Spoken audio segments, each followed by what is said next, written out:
மன்னனுக்கு உணர்த்தி அவனை திருத்தணும்னு எதிர்பார்க்குறாங்கன்னு சொன்ன உடனே ஞானசம்பந்த பெருமான் தயாராகிறார்.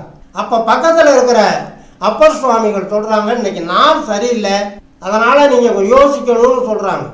அப்பர் சுவாமிகளுக்கு வயசு அப்போ 81, ஞானசம்பந்த பெருமானுக்கு வயசு 16. இது ஞானப்பால் உண்ட அம்பிகையினுடைய செல்ல குழந்தை ஞானசம்பந்த பெருமான். அப்பர் சுவாமிகள் ஊழியல், வாழ்வியல், கோழியல் எல்லாத்தையுமே அனுபவிச்சு உணர்ந்தவர், ஞான பழம். அப்ப அப்பர் சுவாமிகள் சொல்றதுல ஒரு உண்மை இருக்கணும், அது ஞானசம்பந்த பெருமானுக்கு புரியும்.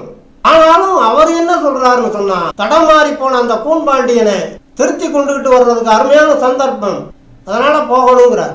அப்பத்தான் ஞானசம்பந்த பெருமான் இந்த 11 பாடல்கள் அடங்கிய இந்த திருப்பதிகத்தை கொடுக்குறாங்க. கோள் அறுபதிகம், கோள்னு சொன்னா கிரகங்கள், நவகிரகங்கள்.